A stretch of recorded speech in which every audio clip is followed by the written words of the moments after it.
প্রিয়জন হারানোর শোকের মধ্যেই অনেক পরিবারকে আরও এক কঠিন বাস্তবতার মুখোমুখি হতে হয়। মৃত ব্যক্তির আয়কর রিফান্ড পেতে দীর্ঘ অপেক্ষা। যেখানে সাধারণ রিফান্ড দ্রুত মেলে, সেখানে এই ক্ষেত্রে প্রক্রিয়া হয় জটিল ও সময় সাপেক্ষ।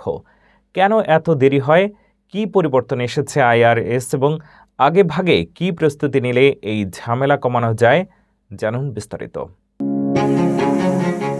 প্রিয়জন হারানোর শোক সামলাতেই যখন পরিবার হিমশিম খায়, তখন অনেকের জন্য আরেকটি কঠিন বাস্তবতা হলো মৃত ব্যক্তির আয়কর রিফান্ড পেতে দীর্ঘ অপেক্ষা।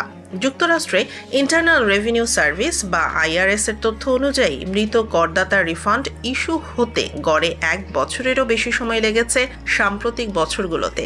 যেখানে সাধারণ করদাতারা ফাইল ও ডাইরেক্ট ডিপোজিট করলে প্রায় 21 দিনের মধ্যেই রিফান্ড পান, সেখানে মৃত ব্যক্তির ক্ষেত্রে প্রক্রিয়াটি অনেক জটিল। কেন এমন দেরি হয়?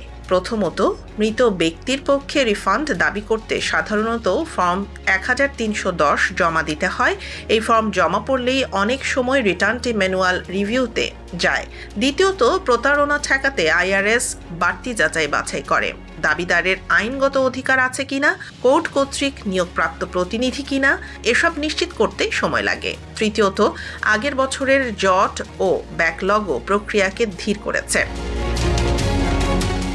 তবে কিছু উন্নতি হয়েছে। ন্যাশনাল ট্যাক্স পেয়ার অ্যাডভোকেট জানিয়েছে, সাম্প্রতিক সময়ে ব্যাকলগের বড় অংশ কমানো হয়েছে এবং পুরনো কেসগুলো অগ্রাধিকার দিয়ে নিষ্পত্তির চেষ্টা চলছে। এই ঝামেলা কমাতে জীবিত অবস্থাতেই কিছু প্রস্তুতি নেওয়া জরুরি।